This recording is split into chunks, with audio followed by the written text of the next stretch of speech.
Hi guys, welcome back to Casting Comments, the show where we discuss Pauper. I am your host Teasdale, and this is my co-host, the mind goblin himself, Reese. Hello. Well, we did talk about not peaking the audio, so I just thought I'd give it a go. Maximise it. Before we start, guys, please do not forget to hit that like and subscribe button and follow so you never miss an upload. This will also help the algorithm and get exposure. This is a really great way to support us for absolutely free. What? It's funny watching you spiel off. Well, you know, I'm used to it by now. Yeah. So, Paul, what It have you was been up it to? was very rehearsed. Can I say? Yeah. So it's the start of our Pauper month, basically locally. Each month we have a format. This month's Pauper, so we've got a bunch of FNMs, and then a Saturday event. So yeah, sweet. It means we're gonna get to play more paper Pauper, especially than we usually do. And yeah, so this was the first FNM of the month, and we ended up with 18 players, which for us is like ridiculous. I don't think we've had 18 players at an FNM in probably 10 years. For context, for anyone who doesn't know where we are in Cumbria, there's basically no LGS at all. I think the closest LGS is probably 2 hours away, if not more. So yeah, it's a big achievement to get such a big turnout. And yeah, it was great. I think everyone had a really good time, and it was just obviously me and you have been putting a lot of effort into boosting Pauper in particular, as well as just the local Magic scene, along with the our local TO Paul. And it was just fantastic to see that hard work pay off with so many people turning up. Yeah, it was great. And another thing that was actually quite rare for us is we actually had 0 Commander games going. Yeah. Which is, I'm assuming it's probably the same in most LGSs. Like that's a rare scene for us. Every single person that came to play Magic was sat down playing Pauper. Yeah. It seems to have worked quite well, because a lot of the guys who play Commander that weren't that interested in playing 60 card formats have sort of gravitated to Pauper to try it, because it's so cheap to get into. So they've all just like picked up decks. Some of them have just picked up full foil decks because it's cheap. And then they found out, oh well, I actually enjoy this. So we've ended up with quite a few now Pauper regulars who were Commander regulars, which again is great. Yeah, it was great to see. In particular. Yeah. But yeah, deck / results wise, I played Red Green Turbo Initiative, and ended up coming 5th. It was a fun deck. I'll definitely be playing it again. It's something I've never tried before. But I can't remember where we've seen it. I think you sent me the list, or we seen that list do well in the challenge. I was like, that looks right up my street. Yeah, I think it stemmed from the Naya one that did well in a couple of weeks challenges, and then I think that was it. We've seen the red green one that's been doing quite well in the leagues, and then I sent you the list, and then that was it.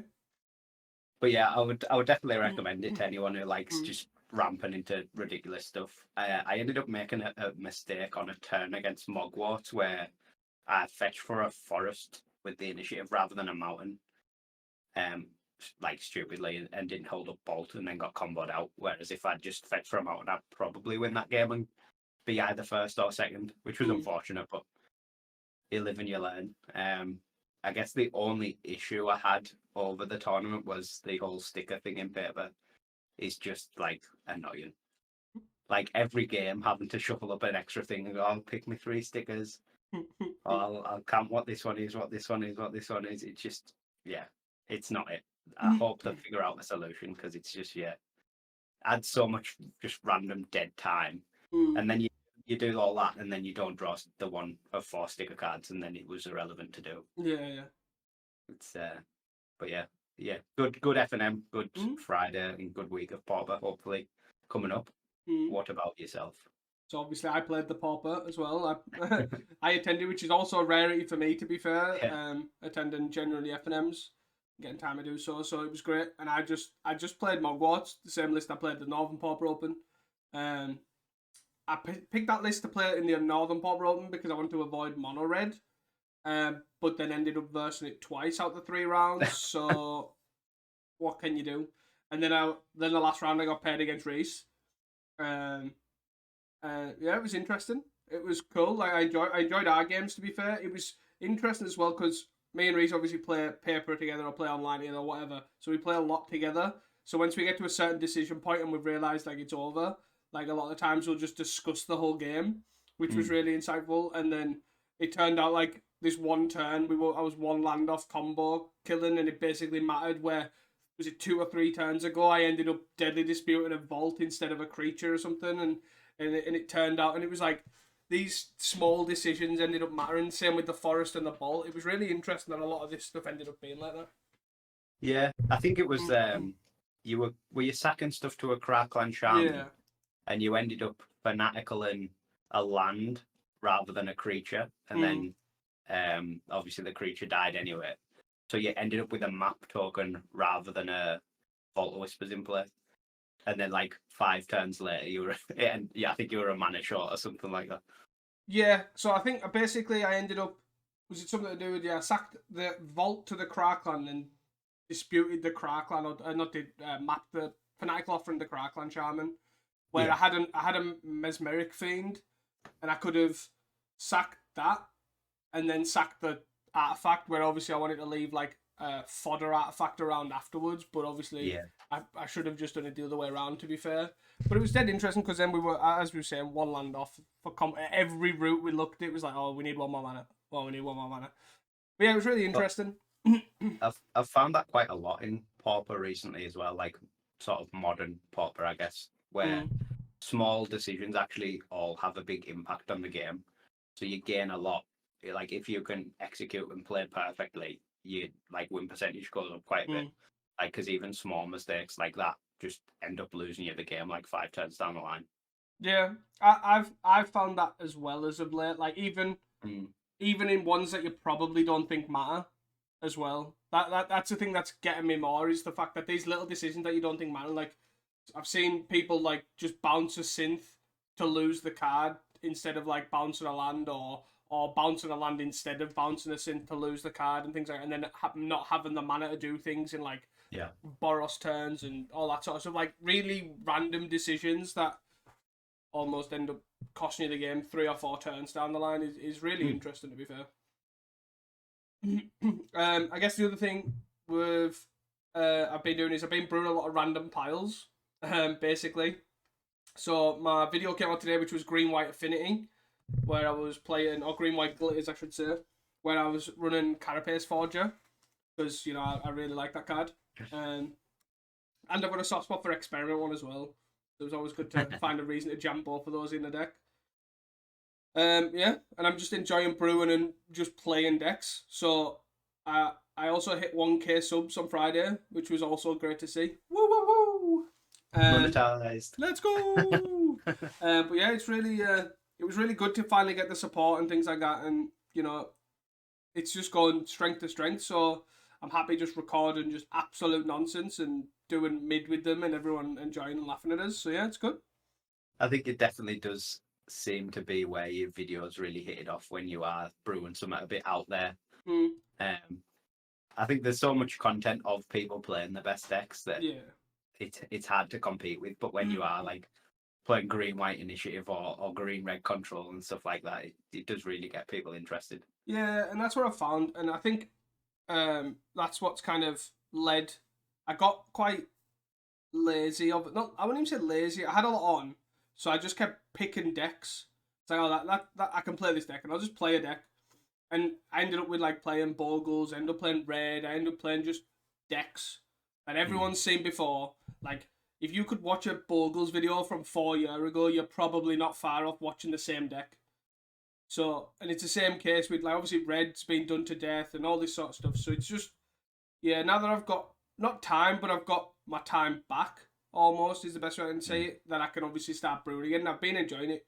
I keep coming up with some absolute piles, and I keep thinking, this is never going to work, ever. And then I put it, and I usually write them on my notes, and then once it gets from notes to the screen of looking at it on Magic Online, I'm like, I think this deck, I'm like, this is actually okay, but how the hell is this going to work? And then I look at the screen, I'm like, oh my god, this is absolutely atrocious. What the fuck have I wasted an hour of my life on? So, but yeah, I also seen someone got inspired by the backup combo deck and basically Oh yeah. decided to try and make like a, not even like, not even a combo version, just literally like, it almost reminded me of like Hollow One. It was like, I'm Oh. going to try and Faithless loot and some Root Wallers and Cat Cows into play. And I'm like, all right, okay.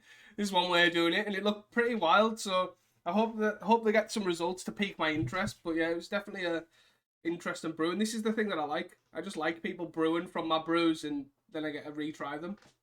Yeah. Yeah. I think especially with Pauper at the moment, as we'll see when we go over these challenges, it's so wide at the top. There is potential for brews to just get there. Mm. Like the decks that are in the top 16s, like it's just wild at the moment. 100%. Like to move on to some news? Yeah, go for it. So, quite exciting news to be fair this week. We've had quite a lot on. The main one, obviously, is if you haven't already seen, Casting Commons and West Coast Gamers have an event on the 1st of June, the Battle of the Bolts. It will be hosted at our local area in the northwest of Cumbria.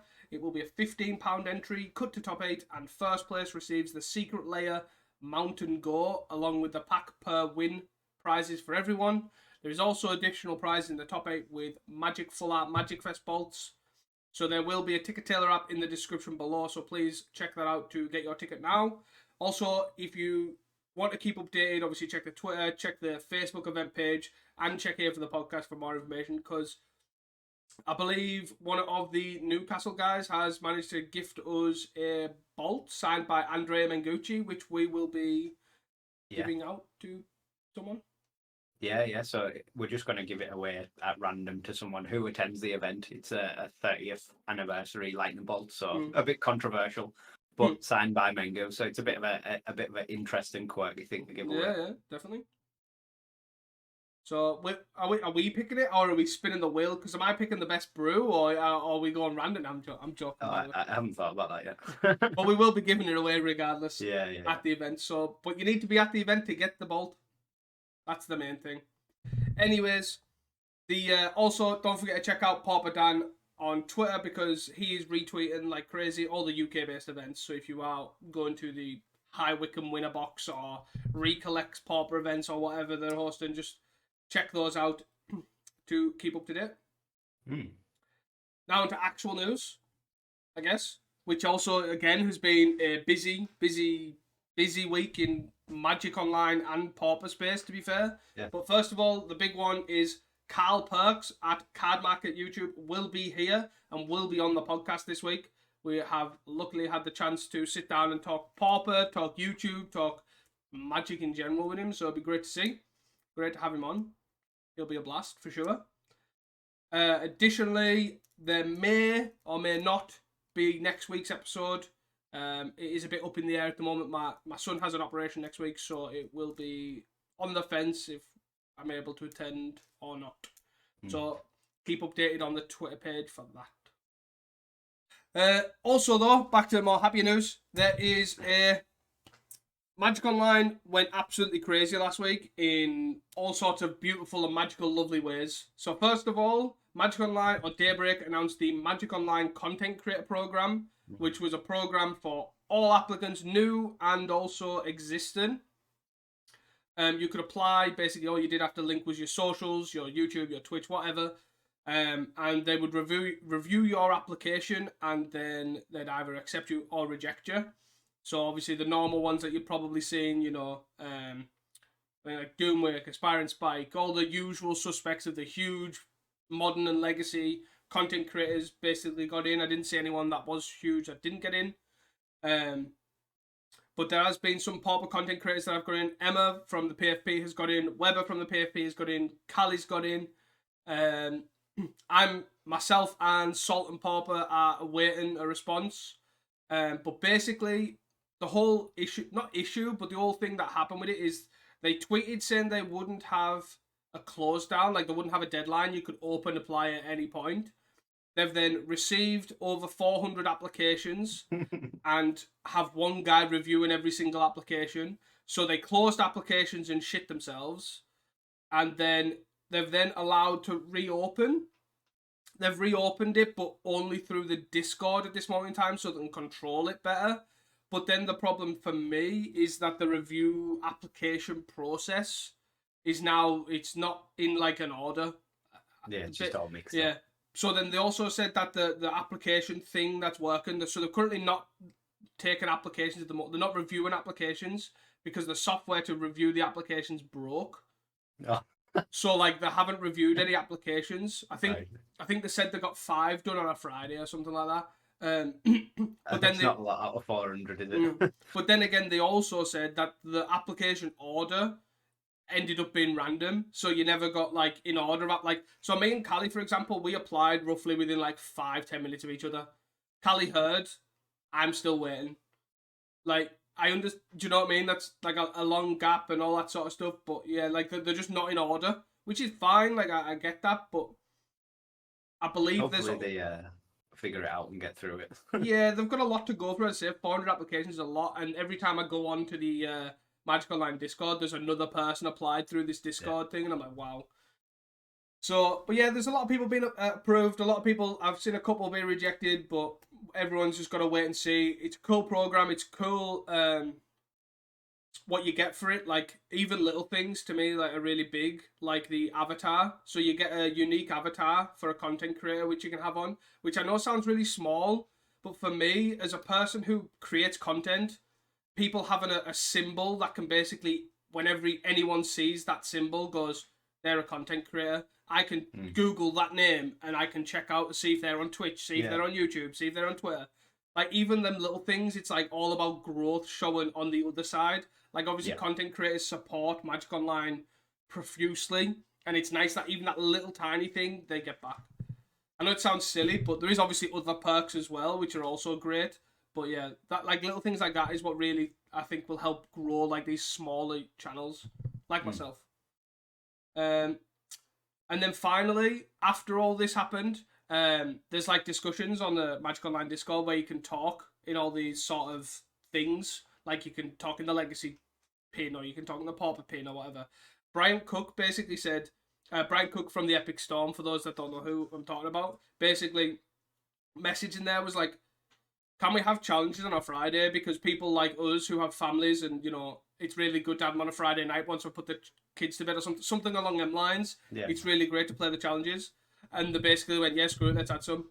So they basically, what they've done is they've added more prelims or more events through the week. Excuse me, I don't know the times and things like for the prelims. There is all sorts of formats. There's Pauper, Vintage, and Legacy, or something, other prelims. I can't really remember. But they then have added more actual challenges on the Friday. So for us, we get a Pauper challenge at 2 p.m. our time on a Friday, and they're here to stay as well. So we are covering last week's challenge because they just added it after downtime. There was a Legacy one. I think there's a Vintage one as well. So yeah, they're adding more challenges, which is great to see. Yeah, that's great. More ways to play Magic. And I think that's all the Magic Online news. I think. Yeah. That's it. That's all I got. So if you'd like to move on to the Friday challenge, that'd be great. Yeah. We've got a lot to cover. So our first Friday challenge, which was on the 5th of April. So the Friday challenges as well are at a 32 challenge rather than a 64 challenge. Even though this one had 64 players. So I think that what they do need to work on is having like flexible challenges so that if there's enough players, it just turns to a 64 challenge. That would be very nice. But yeah, so first place was Kuldotha. Second place was Boros Glitters. Third and fourth were a pair of Blue-Black Fair. Fifth place was Boros Glitters. Sixth was Blue-Black Fair. Seventh was Blue-White Glitters. And eighth was Blue-Black Terror. And then the two near misses, ninth place was Black-Red Madness. And 10th place was a Blue-Black Flicker deck, which was interesting. I think the standouts, obviously, for me, this is probably the least diverse challenge of this week. But yeah, Kuldotha coming back on top after essentially just being absent or pretty low down in the challenges is quite surprising. And then the other thing is obviously blue-black is really strong at the moment in many different guises. It doesn't seem to really matter which blue-black deck you play with. It's Sphere, Terror, Flicker, Control. They all just seem to do well. I guess the main thing for me is obviously what I mentioned, was it last week or the week before, about Boros Glitters. Basically, I said that I feel like Boros Glitters is the Glitters deck. Obviously, last week that didn't happen. Like, it was still blue-white. But this week, I think if we go further, it definitely is the consensus. And the fact that I actually think this is basically because Glitters doesn't matter in that Glitters deck. It's like I am playing Boros Synth and I have a oops, I win button. And then if you kill the guy with the glitters on, or have killed him before the glitters goes on, or whatever, like, you don't care. You've already got your Core Skyfishy value, you've got your Glinthog value, you don't actually care. And then it's just like a oops, I win. Yeah. So yeah, I would definitely agree that, especially when you look at the percentages, blue-white glitters is just shifted completely and being replaced by Boros glitters. Yeah, and I'm not surprised by that at all, to be honest, because not only having the removal spells to deal with the glitters mirror, and also having this value engine that can just outvalue most decks, and then also not caring about having glitters or not. Like, Boros Synth existed long before glitters, and it'll still exist with the glitters or without the glitters. But especially in like a grindy metagame with so much blue-black, like control-y decks, just having this Core Skyfisher Glinthawk engine to gain card advantage, plus the reach of your burn spells, means you can just outgrind them and chip away with a lot of little guys and then just double burn spell them. It definitely feels like a much harder matchup for the blue-black decks than just blue-white glitters. Yeah. But then the one thing that I don't know, and which is interesting, is I don't know how does the Boros Synth versus Kuldotha match up, like, generally, like, overall? How does that fare? Like, is it still bad because of all the 1/2s? Or do you have enough time because they've got a million tap lands to squeeze through so much damage that you can get through? Like, obviously it must have worked here because Kuldotha ended up taking the trophy. But, like, overall, is it like, I wonder if that is generally a good matchup or not? Yeah, I think from when I played Kuldotha quite a lot, obviously it was before Synth had put glitters in. I was fine with that matchup. But now they've sort of gained more Thraben Inspectors, running either 6 or 8. That was definitely the card that causes the most issues. Although a lot of you guys now in Kuldotha can just get through it with the Blast Runners and the Tomb Raiders and like kick Bushwhackers and stuff. So yeah, I'm not sure. I think it's probably an interesting one. I don't think it's great, probably for Kuldotha, but I also don't think it's bad. I imagine the Boros decks will have to have some sort of lean to Kuldotha, whether it's running like Seeker of the Ways or like sideboard, like Electricaries and stuff like that. I imagine they will need some tools still. Yeah. They won't get away with just playing nothing. That's totally fair. So I guess that in that sense, it'll be interesting to see how that sort of stems out. Like, it could be the return of Kuldotha if Boros Glitters is the deck of choice compared to like blue-white glitters. I would, potentially argue that maybe it's time for Kuldotha to come back, because Kuldotha can get under the blue-black Fae, can get, like, obviously the blue-black Terror's a bit, do you have Fangs or not? Like, fair enough, but it can still obviously make that resurgence potentially. I guess the other two things, well, the other one thing for me is, the third place pilot playing Blue Black Fae is notably the Boros Glitters pilot, who's been playing Boros Glitters for about 8 months. And suddenly when Boros Glitters is like the deck, is just rocking Blue Black Fae. Which definitely amused me. Come off it now. Yeah. It's fairly interesting. Yeah. Talk about the Davises. Yeah. That's what I was just about to say. You want to look at this blue-black flicker deck. So yeah, I guess the red-black madness first. Again, it's not really any different from the red-black madness that we tend to see. Well, I say tend to see, that we know of. It's not often in the top 10, so it is good to really see it in the top 10. just sort of an interesting spin on an aggro deck. There's nothing I would say is particularly techy about it, just a straight up red black madness deck. No, I guess the only thing to note is not this list in particular, but we will be looking at one further down. This to me is the stock list. This is how I would say red black madness has looked in recent times. Like obviously replacing Swift Spear with Tomb Raider, running a split of Deadly Dispute Demand Dancers. You know, like the general artifact package and all that sort of stuff. This is how I would expect it to see, but the one further down definitely does end up looking quite significantly different, I would say, as well, which is interesting. I guess a big thing this deck did gain was Tomb Raider. Like, it feels substantially better in this deck than Swift Spear was anyway. Yeah, 100%. Because you don't have to rush all your madness cards to get your damage in. Yeah. You're just getting that consistent 2 damage in anyway. Yeah, 100%. And then the 10th place, blue-black, I've called it blue-black flicker. I think you called it blue-black chip and rats, or blue-black chip lock or something like that. Yeah, like rat lock, I think HTC called it something like that, but yeah, it's like a blue-black flicker deck sort of thing. It's essentially just what you'd expect a lot of a blue-black control deck to be, but then has 2 ghostly flickers and 3 chitter and rats. To sort of get a weird like lock going on the late game. I imagine this is quite good in the control mirror in general as well. And then you've just got obviously extra value cards like Archaeomancers with flickers and Tithe Blades and stuff like that you can get more value off your flickers. Seems like a pretty interesting choice and probably quite a good choice at the moment, to be fair.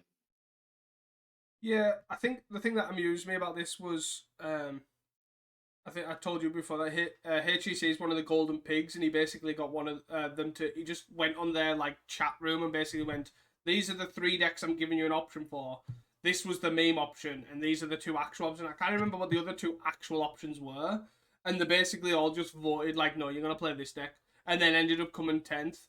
But in all seriousness, though, as you say, the deck does look surprisingly good. It looks like a blue, as you say, like, it looks like a blue-black control deck. Like, don't get me wrong, it's not got the terror sort of end game, but it has got this Chitter and Rats, Archaeomancer, Ghostly Flicker sort of end game where they can just literally keep rebuying, making sure they never get a card, you know, Flicker and Archaeomancer and Tide and Blade to make sure they never have a creature. You know, the usual Flicker stuff, along with Seagate, Oracle, and Thorn to keep taking the Monarch back, to keep getting card advantage, a one of Radiant Fountain to try and gain life as well, like it's some sort of Glimmer Post sort of thing going on. Yeah, it's just wild and also looks incredibly fun. Yeah.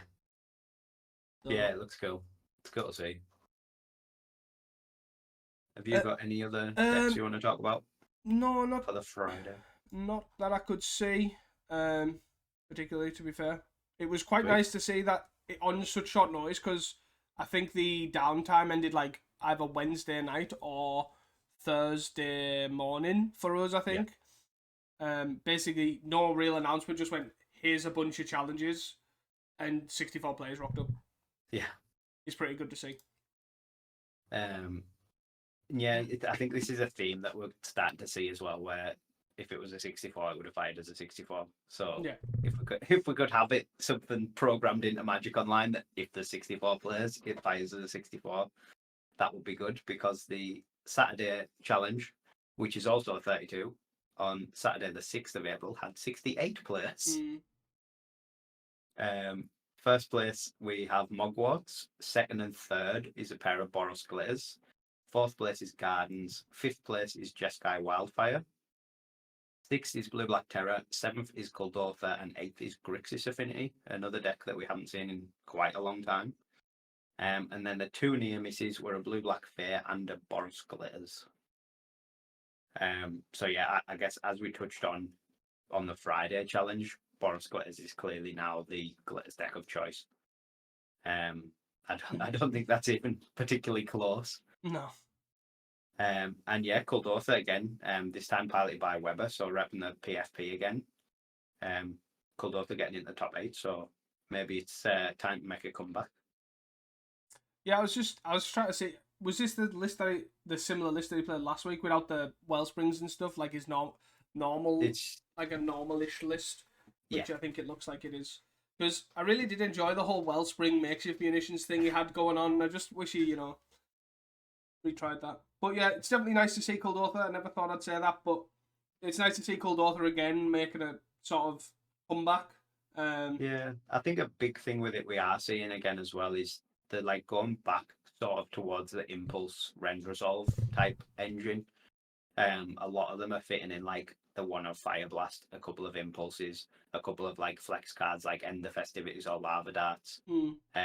It's quite interesting to see it sort of regress back from that like super clean all one drops list essentially to the more like more mid-rangey can gain card advantage type lists.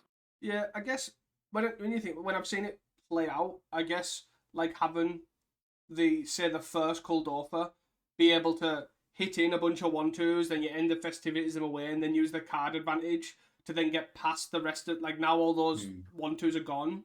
You can kind of use the card advantage to get the other guys through. Is how it seems to look like the potential with obviously Synth and Ren's Resolve and your Implement of Combustion and stuff. It seems like a good way to do it, and give obviously the deck more reach with the Fire Blast as well, along with the four Galv Blast as well. It's definitely cool. Nice to see Kuldotha at least somewhat make a comeback and have a chance to fight through the army of inspectors. Yeah. I guess one thing for me, I can't not mention the Mugworts in first place because Hamuda taking home the trophy, but also gone back to like I wouldn't even say like an older list, but gone back to some older tech, basically with like Candy Trail, splitting the Candy Trail to Chromatic Sphere because I think it was either last week or the week before they top 8'd, but with like 3 or 4 Candy Trails and no Chromatic Stars, and they went back to the Impulsive Pilferer. Yeah. And then they've kind of went, I'm going to keep the Pilferer in, but go for a 2-2 split to sort of filter the mana. So, which is really interesting. But then the other thing that going back to is they went back to Tramway Station or instead of the Frostforge Bridge at the cost of Crackland Shaman, which I'm unsure about on removing the Crackland Shaman for me, but other than that, I really do like Tramway Station. I think the card's really good at obviously helping you search and get the final combo pieces going, but yeah, I guess at the moment as well, when it is sort of quite a controlling mid-range meta, the Crackland Shaman's probably not as good, and the Tramway Station's probably better than it otherwise would be. So yeah, I can see why that's where he's gone with it. The Impulsive Pilfer as well is an interesting one. I've seen quite a few Mogwarts lists now playing just like the one of Impulsive Pilfer, I guess, to turn your fanatical offerings into deadly disputes. Yeah, it's pretty interesting to be fair. Like obviously being able to get the black mana off it and just have it there and encore it and stuff like that. But yeah, overall, like previously when I played it, I haven't retried Impulsive Pilferer as of late, but I know previously I wasn't too impressed with it, but the card's definitely, obviously it is searchable, obviously gets a treasure both times. So yeah, it's nice to see. Is that sort of the normal number of draw twos as well with the 4 disputes, 3 offerings? Obviously there's none of the red one, demand answers, sorry. Usually they run 8 draw 2 effects, and it's usually like 4 deadly disputes, 3 offerings, 1 faithless. But then some have went 4-2-2, and the 2 being demand answers. Yeah. And then cut the fanatical offerings to 2. But yeah, so I guess we're only on 7 rather than 8, but obviously you've got the Candy Trails for to dig further and the 4 Tramway Stations as well. So yeah, so the it looks like he's cut the faithless for the 4th star 1 mana artifacty slot. Yeah. And then as you say, just put the tramways in, which is pretty interesting. Not opted for the pyromatics, which some lists have obviously opted for in the side as well, which I'm quite glad of because I'm not a fan of the pyromatics personally, but did opt for an ancient grudge in the side, which is pretty interesting. But yeah. Yeah, I feel with the pyromatics, like if you draw on your deck, you've got infinite mana, you should be able to kill them. Like you've got mesmeric fiends, you've got other interaction and stuff like that. You shouldn't need a kill condition that works around every card in the format type thing. Yeah, I definitely tend to agree. Like most of the time, I've combo killed with just 4 first aid class and just turning everything sideways. To be fair, Yeah. if something happened to the makeshift munitions, Yeah. But yeah. And I guess the last thing from this challenge that I'd like to touch on is the Grixis Affinity return. With Luffy, obviously, as it would have to be. Shock. But yeah, it's a pretty interesting list. Only 2 Thoughtcasts, which I always felt was probably one of the best cards in the deck. But yeah, up to 4 Reckless Bargains and 4 Deadly Disputes for that draw engine. And then a bit of a monster build with a couple of Gear Seekers, 4 Merring Forces, and 2 Kenkus, but no Frogmites. I think, to be fair, the lack of Frogmites has been like, I want to say quite common, but obviously Grixis Affinity hasn't been common. But the thing that I find interesting is how different every list is. Like, completely different. But yeah, like, inclusion of Candy Trail of late has been interesting. I get the card being there because it's a powerful artifact, but I also don't get it in Grixis Affinity as well because you kind of want your artifacts to just kind of sit there until you need them, and I feel like Candy Trail doesn't really play like that. Like, it's one that you want to play and sack straight away. Yeah, it's obviously not as good to sack to the 8 like Deadly Dispute effects either. But yeah, like you say, it is strong. Like for the cost you put into it, you get a lot out of it. Yeah, 100%. But yeah, anyone wanting to get back on the Grixis Affinity train, I would definitely recommend checking this list out. For sure. I don't think there's anything else really. Apart from it seems, I guess the only thing to touch on for me just slightly, not even a list in particular, but the top grinders like O'Daniel and Mogged and things like that, generally, they seem to be leaning towards Blue-Black Terror. I've noticed as of late, which is quite interesting to me. Like, of all the people, like, just generally, like, for the past few weeks, they've always just lent on Blue-Black Terror, but which I find quite interesting. It's an interesting choice. Even when it was not particularly well positioned, I noticed a lot of them were still grinding it. Yeah, I think there's sort of 2 halves. There's half of them's on Blue-Black Terror, and then the other half, like Discovering and Zamu and stuff like that, are all on Blue-Black Fair. Yeah.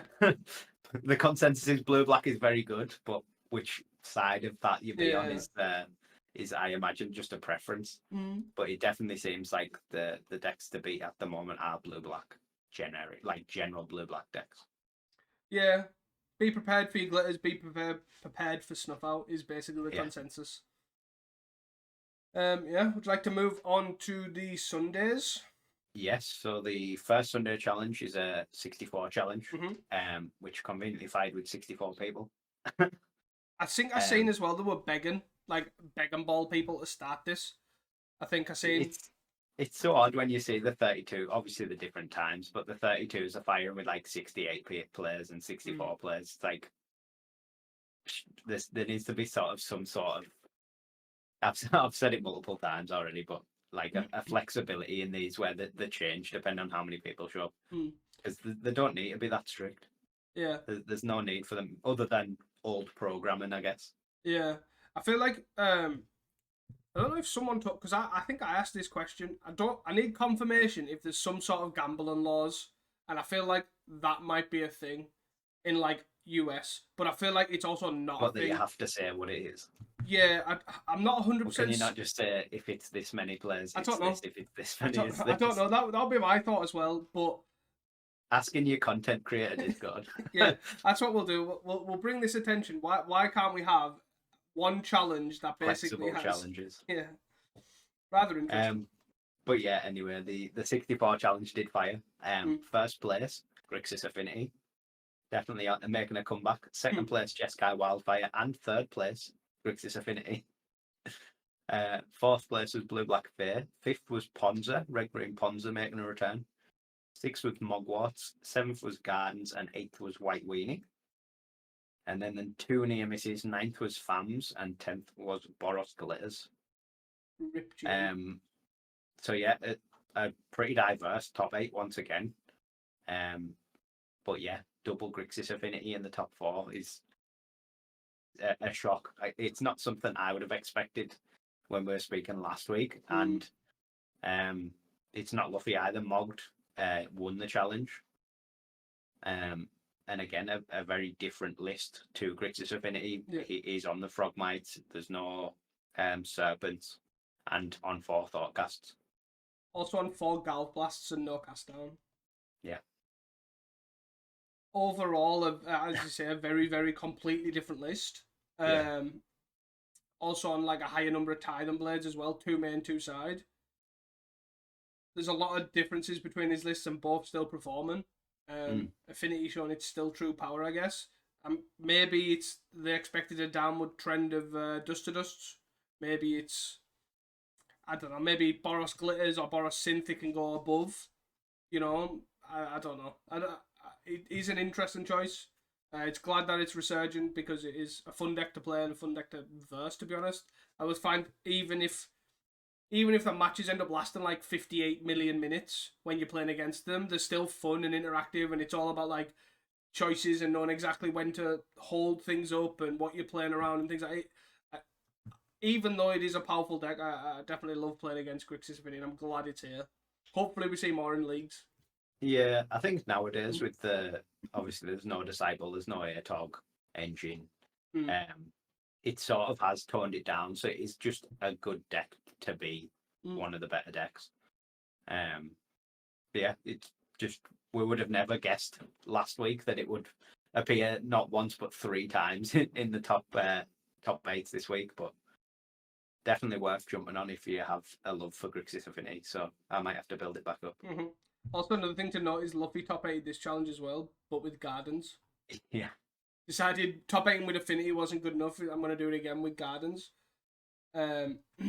Still on, a lot of people have been on the recent tech as well, touch on the Gardens list of the 1 of or 2 of toxin analysis for the Crypt Rats. Unsure how I feel about that overall, not going to lie, but I guess I get the idea of obviously being able to shoot Crypt Rats for 1 and killing a board and gaining a bunch of life. It sort of seems pretty free, like, as well. You've just got the benefit of, if you just like Hunter, you can just do it on a Hunter and gain 5 life, and like if you're gonna go behind. And the fact that obviously it investigates as well, like Gardens can utilize that token quite well. Yeah, that is totally fair. Like, even worst case scenario, you can, you know, like do it on a plant. Yeah, or do it on their guy end of turn to give you a token to Deadly Dispute away or something like that. You know what I mean? I guess I get that. I'm not 100% sold on it. I'll definitely have to try it out to sell myself on it. But I do like the idea of gaining a bazillion life with Crypt Rats. It does make me a little bit happy. Yeah, I guess it ultimately depends on how good Crypt Rats is in the meta. If your Crypt Rats is good, it's probably nice to add in the toxin analysis to make it better. If Crypt Rats is struggling to be good, you probably don't really want to be on Gardens anyway. Very true. Very, very true. I guess the other thing for me, I guess, is White Weenie and Ponza. White Weenie, obviously, pretty stockish list. Got Palace Sentinels in the main, I guess, is as exciting as it gets. Still on the 8 Inspectors, like every other white deck. Yeah, no Ramosian Rally in the main, none in the side either. Another thing that's interesting. Yeah, I guess the main thing about it is that this 8 Inspector now is just become stock for White Weenie. Obviously, it was one of the decks that just didn't add it because it had the Gain Life guy, the Soul One guy that was disturbed. And now it just seems like, yeah, we'll just abandon that. 8 Inspectors is where it's at. And I think for a deck that can top deck so badly like White Weenie does, like if you run out of gas and then just start top decking planes, it's so bad. Yeah. Just to have more clues to just cantrip into more action is really good. Yeah, I can get behind that. It's definitely a sweet deck, and probably one of the better Dust to Dust decks that can punish the Dust to Dustin and stuff like that. So yeah, I'm not against it. I'm always happy to see the 2-3 Vin Diesel rocking it. The Ponza list as well, like those. I don't think there's anything different about it. It's like full on just stock Ponza. Yeah.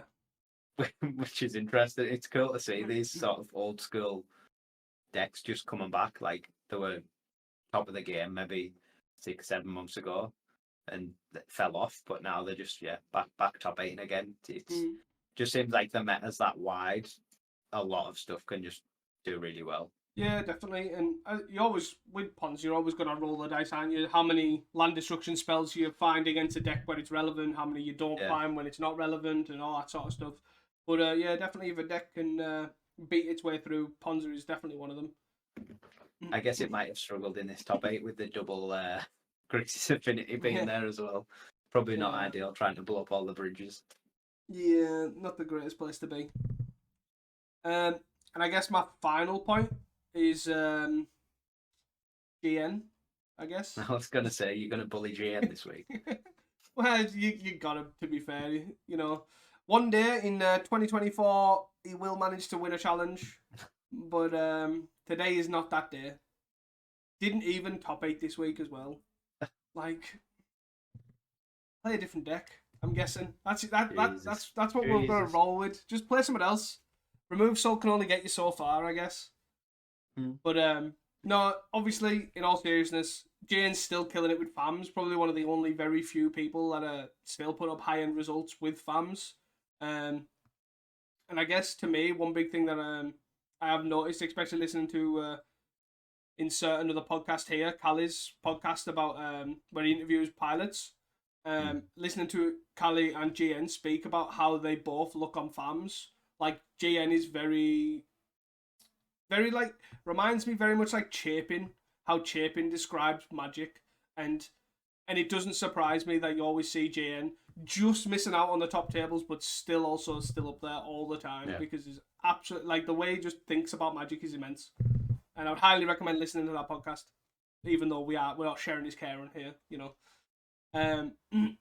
Yeah, it's definitely great to see, like, FAMs, you know, this blue-white basically control deck with a oops, I can't die button.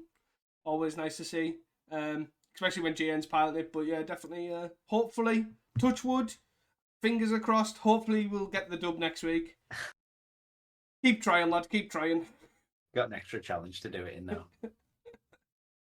Do you have anything else you would like to add? Not for this week, this Sunday, no. Would you like to move on to the Sunday 32? Yeah. So, again, on the 7th of April, 55 players. First place was Blue Black Fate, as was second place. Third place was Black White Blade. Fourth place was Mono Blue Fate. Fifth place was Boros Glitters. Sixth place was Boros Synth. Seventh was Red Black Madness, returning again. Eighth was Combo Walls. Ninth was Garden, and 10th was Poison Storm. This is definitely one of the wilder challenges that we're going to see. Yeah, 100%. I'm not massively sure where to start. Obviously, it's, again, a super varied top 10. And again, interesting to see a deck that we haven't seen in a long time in Mono Blue Fair doing so well in top 4. It's something, again, that's not got a lot of new tools, if any. I think it had the artifact, Mantle of Tides, but not I wouldn't really say new. that was particularly new. It's just sort of a preference more than anything. Yeah. But yeah, just top 4 in the challenge casually with Mono Blue. I guess my only thing is how I haven't looked at Mono Blue in a long time. How common Spire Golem?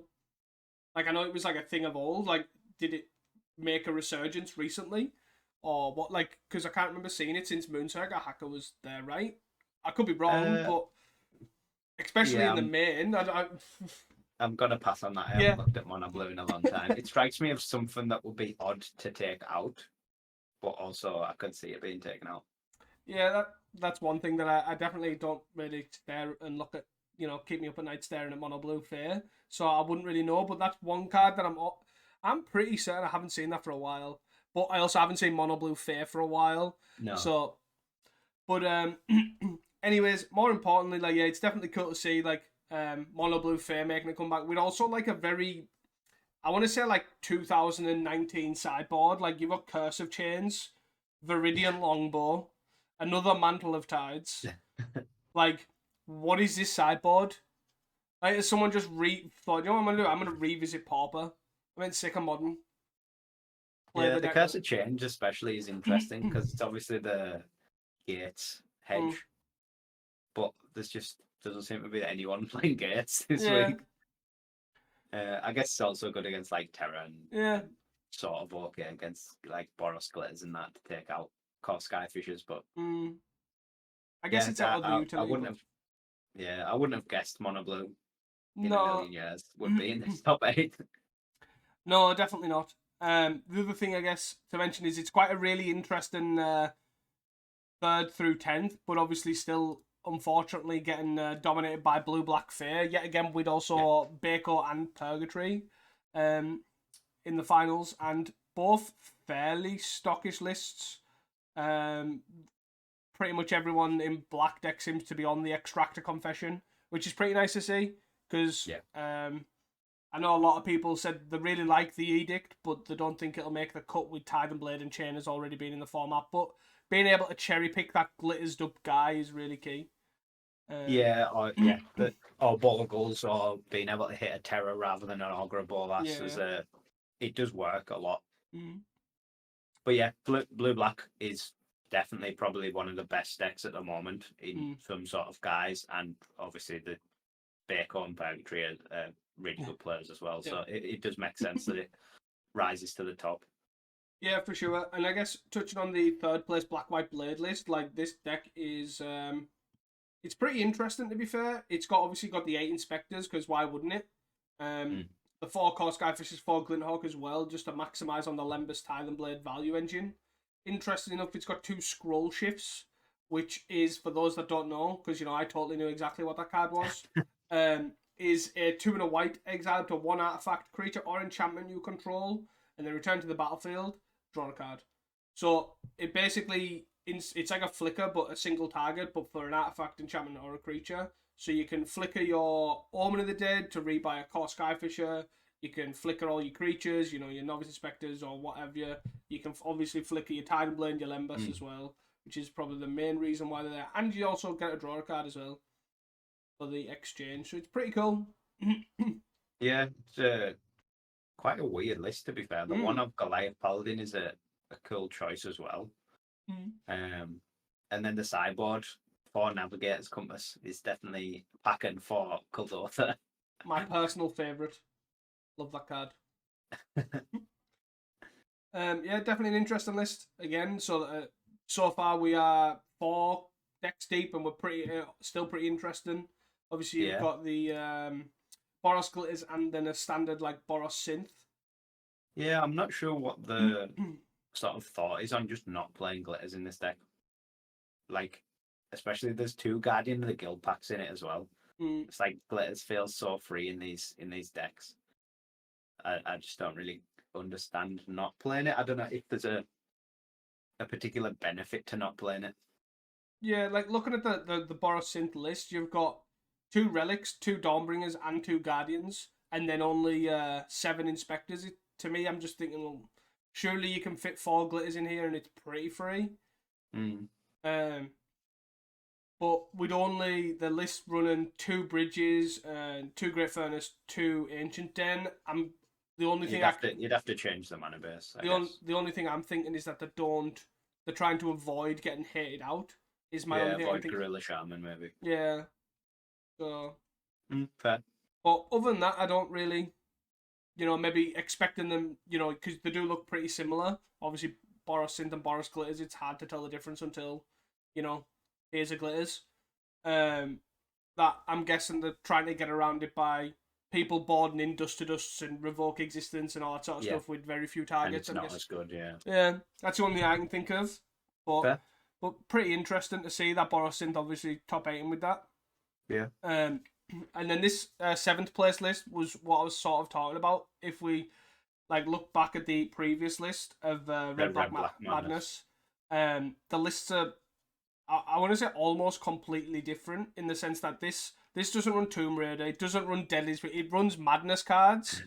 So they're probably like 40 cards of the same. Yeah, maybe like 36, if not more. maybe somewhere around that. But my point is that this one's gone heavy on the Madness, and with 4 Scrapwork Mode, which the other lists were running 0, no Deadly Disputes as well. Like the the deck's really trying hard. Like, it's got Sovereign Bite as well as a weird choice as to just sort of like black burn them out. As it was, it's like really, it's like, it's more of a, yeah, like the best way I can describe it is like a black burn deck with red cards in is the best way I can describe it compared to like a more traditional Madness list, which is odd but cool to see. Yeah, I think obviously the biggest change is just swapping the 4 Tomb Raiders for 4 Scrapwork Mud. As your sort of more Madness enabler. But yeah, it's still very much a pile of burn spells, Kitchen Imp, Valdair and Epicure, Arms of the Vein, Vampire's Kiss, Death. Yeah, you've still got the very much the Madness I make blood token deck for sure. Yeah. But it's But yeah, Sovereign Bite's an interesting one. Well, yeah, that's as exciting as that gets. Are we going on to combo decks now? Yeah, let's move on to the combo decks. Why not? So the 8th place was combo walls. So like the full blown combo, no like bonfires, no altar saws, no avenging hunters. Just I am going to freed from the real, cast a bunch of walls and kill you with, well, Valakut Invoker usually. I'm assuming Valakut Invoker, either the Vivian Grizzly to draw the deck, and the wall door thing, Secret Door, is usually the combo kills for the deck. Deck kind of flickers in and out of playedness, but it's here in the 32. Yeah, making up the combo percentage of our mostly mid-range and aggro metagame. A interesting card in the side as well that I know you like quite a lot of Mirror Shell Crab. Crab.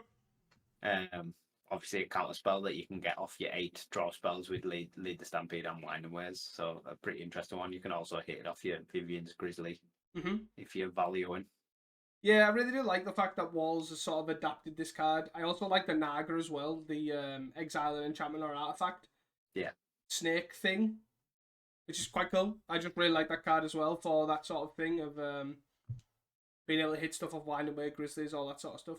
And get them back. Well, Mirror Shell Crab more so. You can obviously get it back with Reaping. Guardian you can if you've cast the other half and it died or whatever, but obviously... Well, yeah, you just adventure it and then you can cast it later, can't you, with your pile of mana. Yes.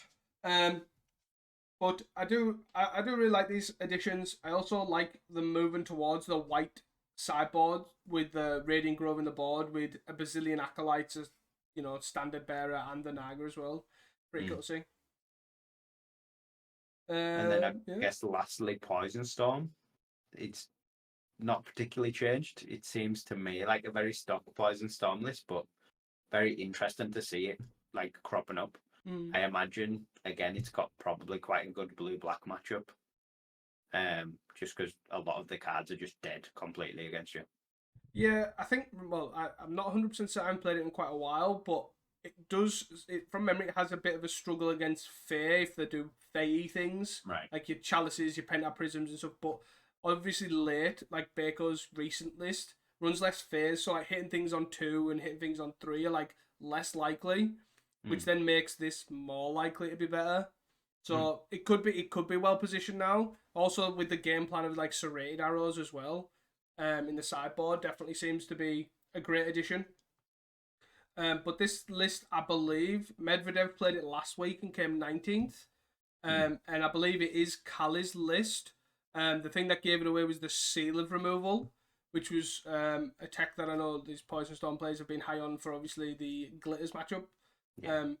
But I really do like the list. I know it's been a problem for a lot of the Poison Stormers or whatever you would like to call themselves to find room for Lorien Revealed because they don't know if they should have, still keep the basic lands in or if they should play the Tangled Islets and their contaminated aquifers and things like that. But ultimately it seems like they've come to the consensus is they don't need to use it to fix mana, they just needed to get islands because the deck's basically blue. Yeah. So I like that. Yeah. My only thing I've always hated about these lists is 7 poison spells. It does seem quite low. I just don't understand why they go to 3 prologues. But that's one thing that I've always thought. I feel like you would always want to maximize your poison, but I guess it's I'm gonna kill you at some point once I draw through my deck anyways. Yeah. So, but if you can survive, it's sort of irrelevant, I guess. But definitely cool to see. I always do like Poison Storm. Definitely a fun deck. Fun to play. Highly recommend playing it. Don't play it in paper. Anything else, or do you want to move on to your shout-outs? Happy to move on to the shout-outs. Yeah, So, shout out to Weber for repping the PFP in challenges. Whoa, my face is gone blurry. Shout out for Mogged for the win with the Grixis Affinity. Shout out for Bako winning the Sunday 32 as well with Blue Black Fair. Shout out to obviously Hamuda for the Mogwarts win. Shout out for JN for trying. Shout out for Daybreak as well.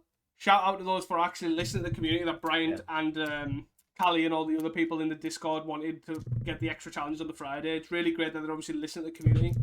However, I still would like my chests to be worth more. But you know, whatever. You keep making your challenges. That's all good.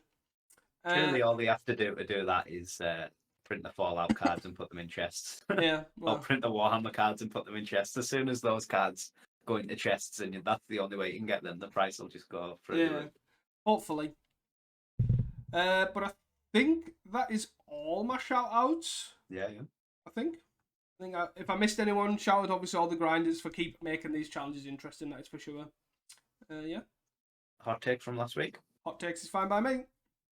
My first one from last week was that Glitters would continue to dominate the backup challenge. But that has just not happened at all. It happened everywhere else. Its best shown was the Friday and Saturday 32s. Even on Sunday, like in general on Sunday, it wasn't really anywhere. It was just Grixis, and there was 1 in 10.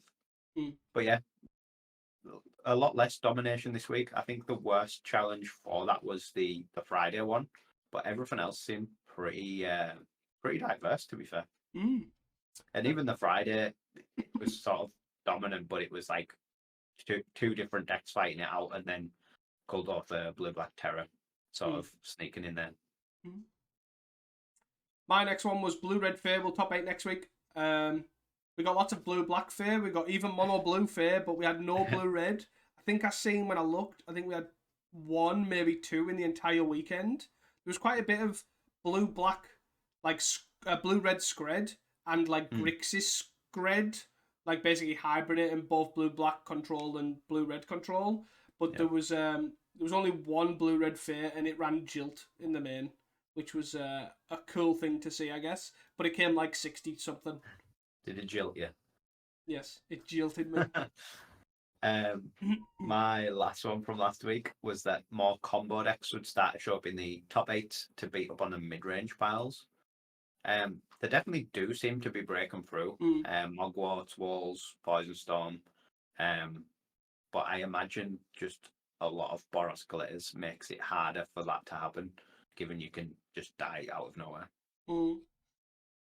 Yeah, I think, and also most of these decks as well being creature based, like Mogwarts and Walls, being able to just have these Galv Blasts point at anything, Bolts point at anything, and then they untap and kill you is definitely a bonus. So maybe we might see more Poison Storm or something, because, you know, weathering out of range or something.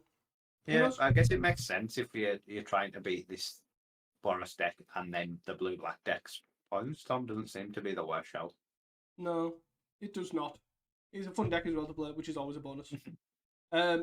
Mine was an unorthodox combo deck will win next week. I also specifically remember I said this doesn't include Mogwarts because Mogwarts is too meta, and then Mogwarts wins. But, oh well. You win some, you lose some. We had Poison Storm in 10th. That was close to a win. It's close. And Walls in 8th. And Walls in 8th. So, yeah. Hot takes for next week?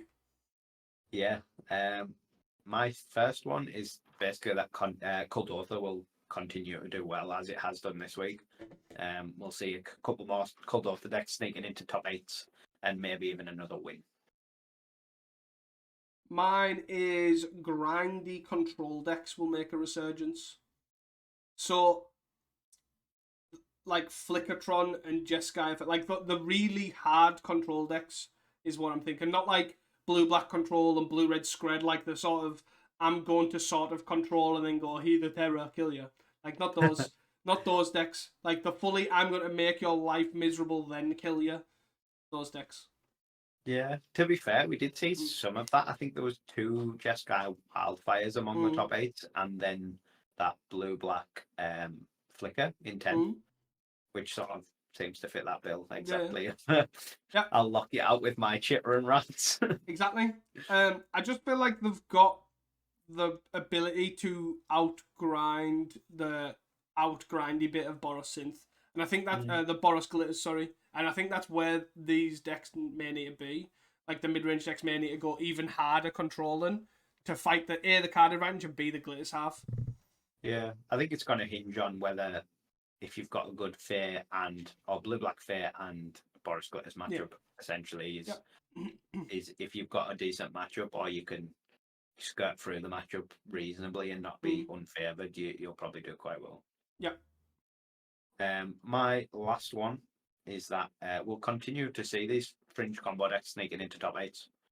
Stuff like Poison Storm, Cycle Storm, Walls, they all seem to have the potential to just get into these top 8s if they run well. Can we clarify, does Mogwart count as fringe?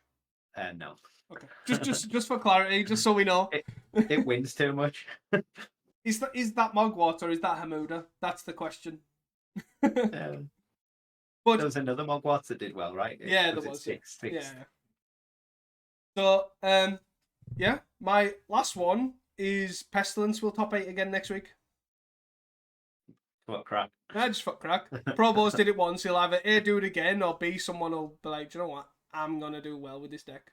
Yeah. So, there you go. It doesn't seem very good against all the more than 1 toughness guys in Boros, but yeah, we'll see. We'll see. Yeah, you've got cast downs and snuff outs for those.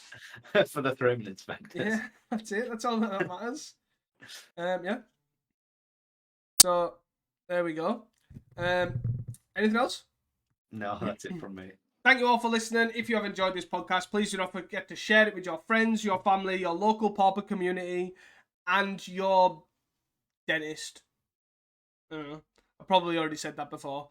And if you are interested in attending our event in June the 1st, please do not forget to buy your tickets now on the Ticket Tailor app below in the show notes /description. That is all from us at Casting Commons. Until next time, and don't forget to stay hydrated. Peace! Bye.